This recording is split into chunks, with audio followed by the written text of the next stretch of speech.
son una combinación clave por la 92.9 FM. La clave me escucha. Las vacaciones de verano se viven en Club Providencia. Consulte por el programa de verano y las clases de natación intensivas. Más información en www.clubprovidencia.cl. Te están esperando. Estamos en la última entrevista de esta mañana con Eugenio Tironi, sociólogo, analista y autor de este libro breve, pero bien jugoso, en torno a algo que ya varios han escrito sobre qué pasó, cuáles son las, en este caso dices, vislumbres y aprendizajes del 18 de octubre, y que tiene un título que no soy el primero que lo ha mirado de esta manera, porque varios me han dicho, oye, ¿este es un guiño o no es un guiño? El título es El Desborde. Y muchos decían, no es un guiño al presidente de Renovación Nacional, Mario Desborde, que se ha diferenciado de su sector. A ver, ¿por qué el desborde? Porque no quisiste poner el estallido, porque ya lleva mucho libro en ese sentido. Bueno, porque es un homenaje a una cierta corriente de pensamiento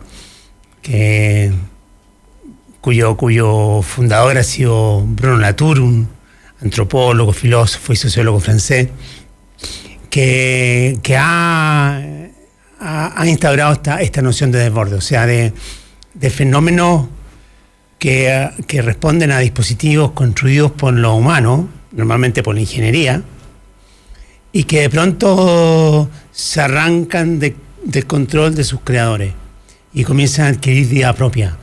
Y en el fondo se rebelan contra sus controladores originales. O sea, Frankenstein estaría bastante cerca. Claro. O Chernobyl, como yo digo. O Chernobyl también. Y esto produce alarma, producen desconcierto, perplejidad, dividen a los científicos entre sí, o dividen a los jerarcas del partido, o dividen a los gobiernos. No hay ciencia, no hay conocimiento como para saber cómo se va a contener esto, ni cómo se va a canalizar. Un poco lo que nos está pasando con la pandemia del coronavirus.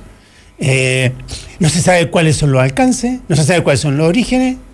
Incluso empieza a cundir teoría del complot, y que este fue un sabotaje de agentes externos.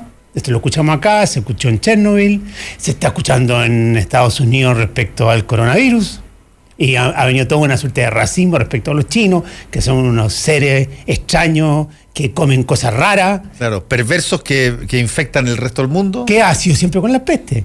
Entonces por eso por tanto, la noción de desborde apunta a decir, miren, en realidad estos fenómenos son laboratorios abiertos, son la fuente del nuevo conocimiento, es lo que nos permite vislumbrar o apreciar cuestiones o fenómenos que estaban presentes, que habían dado señales de vida, pero que no lo habíamos mirado, no le habíamos prestado atención, lo habíamos estigmatizado, lo habíamos criminalizado, lo habíamos psiquiatrizado. Entonces, por lo tanto, miren, si no hubiesen desbordes en forma natural, habría que provocarlo para que las sociedades y el conocimiento humano progrese. Entonces, a mí en ese sentido el desborde me permite tener una mirada no fatalista, digamos, ni negra, ni oscura, sino un poco más luminosa respecto a lo que nos está pasando. Hay un punto en la tesis central de tu libro, El Desborde, Vislumbres y Aprendizajes del 18 de octubre, Eugenio Tironi, hay un punto que es, tú lo haces de alguna manera, lo materializas en términos de una pregunta, que por qué, si todos los factores que se han mencionado en los distintos análisis, la desigualdad, la falta de crecimiento económico, el desprestigio de las instituciones, los quiebres generacionales, llevan largo tiempo conviviendo contra nosotros, ¿por qué este llamado estallido no ocurrió antes? ¿Por qué sucede ahora? Y la pregunta me parece súper pertinente, pero también creo que la respuesta uno podría plantearla en forma de pregunta. ¿Por qué tendría que haber sido antes? Las cosas suceden cuando de pronto llegan a un momento en que, sea por algún evento particular, o sea porque ya la cosa no da un paso más. Bueno, ese momento es su momento y llegó ahí. ¿Podría haberse caído el Imperio Romano 3, 5, 6 años antes? Sí, podría. Pero llegó un momento dado en que esa situación reventó. Y en este caso en particular, cuando tú tienes metidos dentro de tu sistema situaciones que implican una necesidad de aguantar cosas que normalmente no aguantaría, uno podría perfectamente haber establecido, mira, esto o se corrige o revienta. ¿Cuándo? No sé, pero ahí está la posibilidad. No, sin lugar a dudas, porque, bueno, estos son los misterios que tiene la vida humana, digamos. Y lo que pasa es que yo creo que hay que, y como nos produce mucho desconcierto y necesitamos explicaciones, porque si no tuviéramos explicaciones nos mataría la incertidumbre. Exactamente. Nos mataría la angustia. Buscamos explicaciones monocausales. Entonces esto estalló porque la desigualdad se hizo intolerable.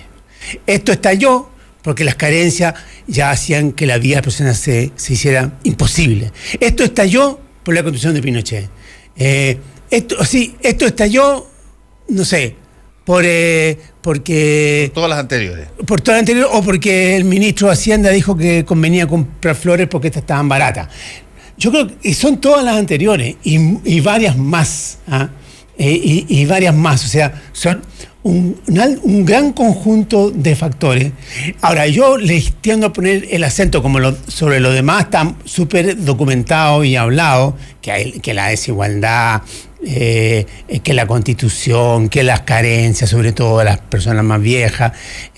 Yo le pongo mucho acento a que todos esos aspectos, todas esas dimensiones, todas esas frustraciones de la vida son soportables cuando hay una narrativa, cuando hay una visión que nos fija límites, que nos permite depositar expectativas, que nos permite tomar a veces los problemas de la vida como una inversión y trasladar las ilusiones hacia el futuro. Eso que llaman, ¿no es cierto?, el tan de moda muchos autores, relatos, la narrativa. Eso fue qué es lo que permite que las sociedades se mantengan unidas, que las empresas se mantengan unidas, que las familias incluso muchas veces se mantengan unidas. Esa cuestión se fue erosionando y a veces no tan imperceptiblemente, bastante evidentemente. Nadie le prestó mayor atención o se le buscó prestar atención sin éxito. En general se puso la fe más en el carisma de ciertos líderes como Bachelet y Piñera. Nos fuimos entre uno y otro durante 10 años. ¿Cuánto? No, 15 años, 14 años, 12 años. En lugar de afrontar de que teníamos un problema mucho más grave, que, digámoslo así, las bases en base a las cuales habíamos armado nuestra convivencia y nuestra idea de futuro estaban en el aire, estaban tan debilitados. Bueno, ahí hay un punto, Eugenio Tironi, que es interesante, porque a veces tú tienes la forma, si tú quieres, más racional, más intelectual de ver estos problemas. Desde la academia, desde las universidades, aparecen pensadores que te dicen, oye, esto está yendo en este sentido, acá, allá, se hacen, qué sé yo, algunos experimentos sociales, se ve la cosa y se puede corregir de acuerdo a incluso como eventualmente se están dando las voluntades de la población en las elecciones, en fin. Pero otras veces eso no pasa.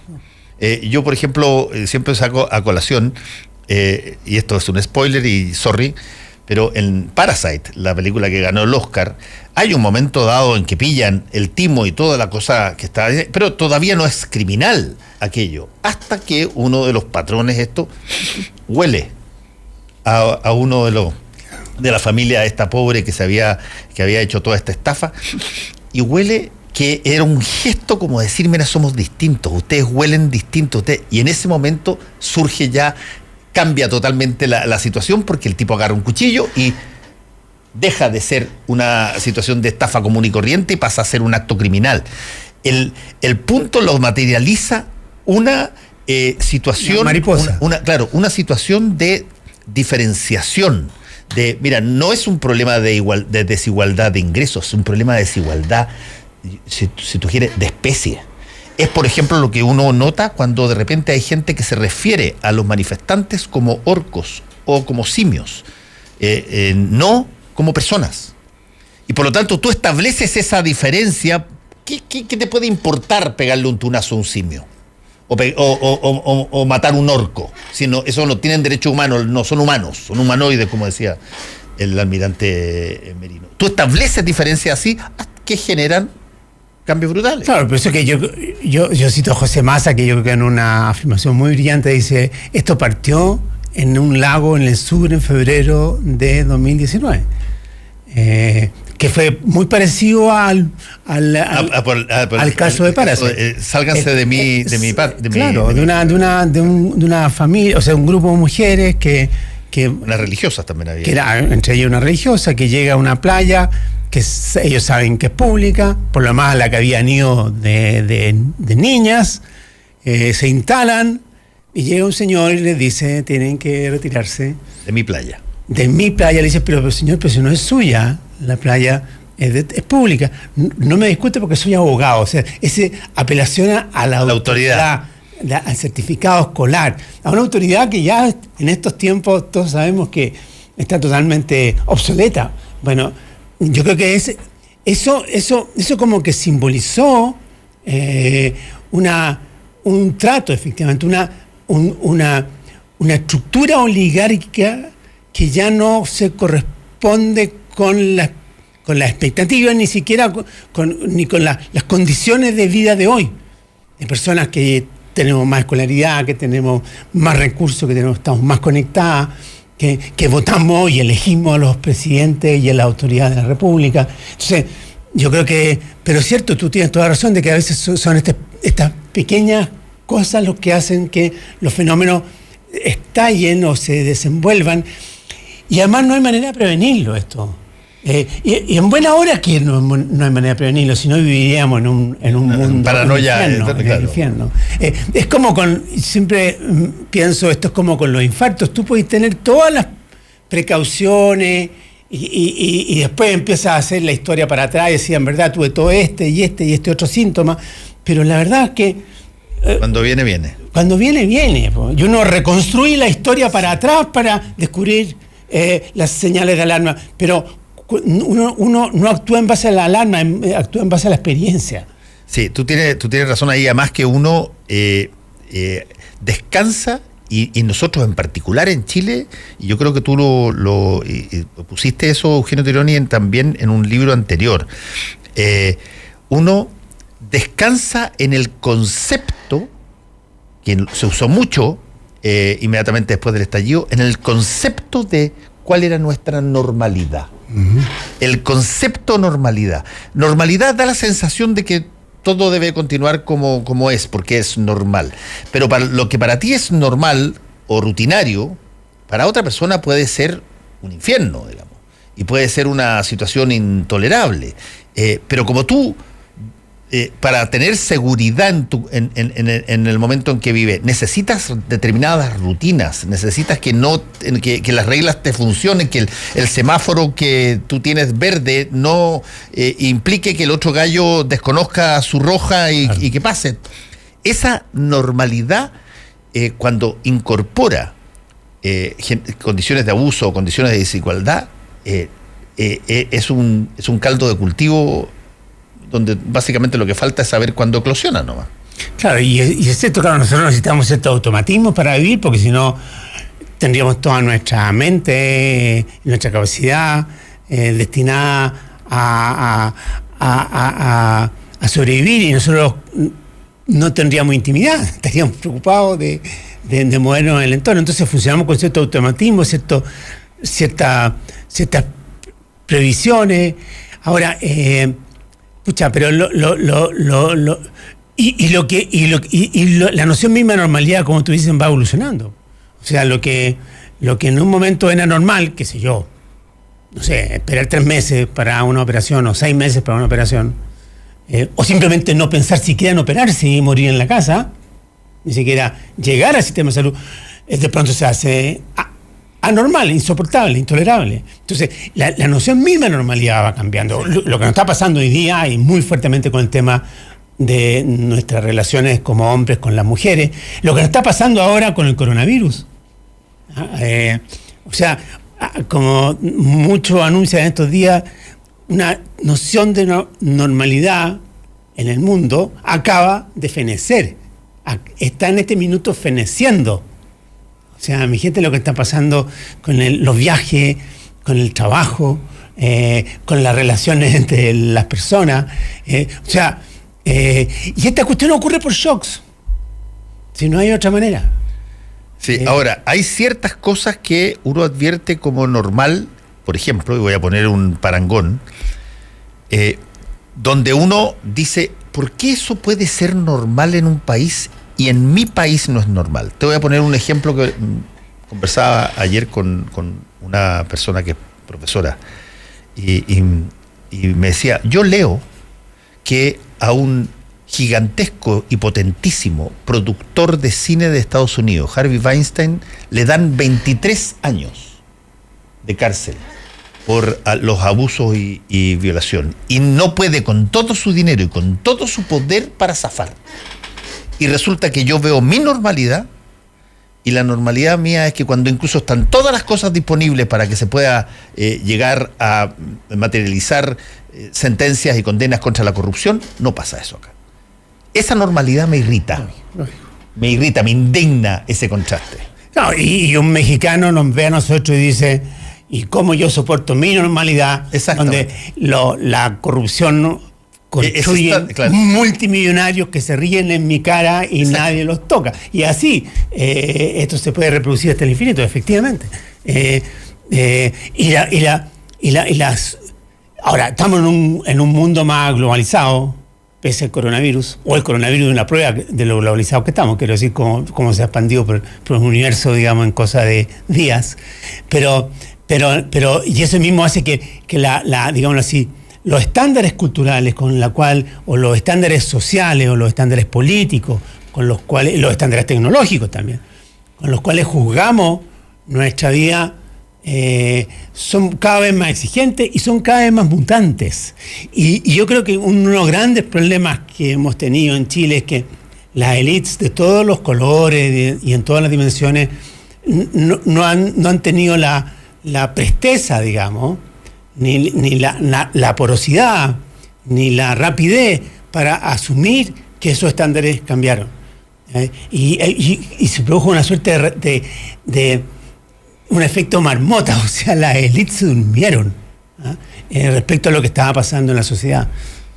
Sí, por ejemplo, ya que estamos celebrando, o conmemorando más bien, los 30 años del retorno a la democracia. Celebrando. Donde tú fuiste una figura tutelar en el primer gobierno de la Concertación. En esa época alguien podría argumentar, y con bastante, la salida física, el hecho de la salida física de Pinochet de la moneda era un hito tan importante que donde fuera a recalar era secundario. Que fuera a quedarse como comandante en jefe del ejército con todo el poder que eventualmente eso podía tener en términos de presión, era secundario. Lo que importaba es que saliera de ahí y que se volviera a una situación de democracia en lo formal, en lo institucional. Hoy día, mirado para atrás, en una de esas tú podrías argumentar, y con bastante posibilidades, de que la figura de Pinochet, incluso como comandante en jefe, impuso un grado de presión y temor para que muchas cosas que podrían haberse hecho de otra manera fueran más graduales o fueran aceptadas. Pero en su época, y los dos estábamos muy activos en esa época, en su época eso se valoraba de una manera que no se valora hoy día de la misma forma. Porque uno revisa las cosas en el pasado y como tú has sido testigo, cambia la apreciación de muchas cosas. Por supuesto. Esto digamos, esto le ocurre a todas las sociedades después de haber pasado por traumas parecidos. O sea, miren lo que pasaba con la sociedad alemana después de la caída del nazismo. Donde lo que se hizo ahí fue claramente un mirar para el techo y se practicó un grado de permisividad y un grado de integración y un grado de cautela respecto al enjuiciamiento y al castigo de lo que fue lo que fue la estructura, la jerarquía, el poder económico del nazismo, que fue importante. ¿Para qué? Para permitir la reconstrucción de un país totalmente destrozado. Quizás es mucho más probablemente es mucho más elocuente ese mismo fenómeno, entre otras cosas porque cada cierto tiempo se trae a colación lo que pasó en España. Después ahí no hubo ni siquiera juicio, ahí no hubo ni nada para y lo que hubo en Francia con todos los colaboracionistas, o en Bélgica, o en Holanda, o en Noruega, o en Dinamarca, o en Suecia, o en Inglaterra, con todos los grupos que fueron, que buscaban, que querían un acuerdo con los nazis. Bueno, en lo mismo en Estados Unidos. O sea, digamos, en todas las sociedades han buscado algún tipo de acomodo, digamos, y para meter su fantasma en los closets, y cuando se sienten en condiciones, y generalmente la tercera generación, digamos, lo saca. Ahora, ¿significa esto decir, en realidad no valió la pena? ¿En realidad no valió la pena terminar con Hitler? ¿En realidad no valió la pena terminar con los campos de concentración? Ojo, ahora, que esto fue Baden-Meinhof y la Brigada Roja en Europa, en Alemania y en Italia, en fin de los 60 y principios de los 70, que decían, que acusaban a la policía de ser SS. O sea, que decía, la policía alemana o italiana es igual a la policía fascista o nazi. Y Aldo Moro es igual a Mussolini. Y por tanto, que todo esto fue una pérdida de tiempo, digámoslo así. Entonces, yo creo que hay que tener mucho cuidado con esa suerte de negacionismo respecto a lo que fue un quiebre histórico que nos permite hoy día estar hablando como estamos hablando. Sí, ahora, ahí hay la mayor diferencia en los fenómenos que estamos conversando con Eugenio Tironi en ese sentido, son que esos hechos históricos fueron el resultado de una guerra, y la victoria y la derrota se dio después de una situación de guerra. Aquí hubo un alzamiento ciudadano muy fuerte a partir del año 83 que derivó en impulsar un camino inédito dentro de la misma Constitución de 1980 que dio resultado. Y por lo tanto, no hubo vencedores y vencidos en la forma clásica de una guerra que alguien se pierde, sino que están todos ahí cohabitando y había que tomar decisiones sobre qué se hacía.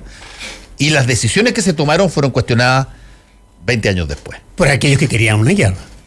O dentro de la misma concertación por gente que decía que se podría haber hecho más, que se podría haber cumplido. Pero primordialmente por un grupo que básicamente el Partido Comunista, que hasta muy poco antes del plebiscito prefería mantener a Pinochet para que se mantuvieran tensa para incrementar, digamos, y aumentar las contradicciones, y para provocar una situación revolucionaria que permitiera al mismo tiempo terminar con Pinochet y con el capitalismo. Sí, pero participar, y en ese sentido, y todo esto en el contexto de una Guerra Fría ya que se extinguía, entonces durante un largo tiempo boicotearon cualquier posibilidad de una salida pacífica y negociada. Sí. Entonces, claro, ese grupo hoy día se levanta como los que tuvieron siempre la razón, que fueron los héroes, los que si ellos hubiesen ganado no hubiéramos tenido estos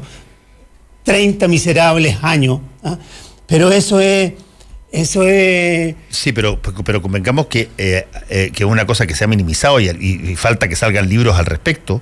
Había una discusión al interior de la concertación bastante fuerte que se dio, muy potente, independientemente del PC, que, dicho sea de paso, se opuso al plebiscito en una medida al principio y después terminó sensatamente yendo a votar. Sí, al final. Sí.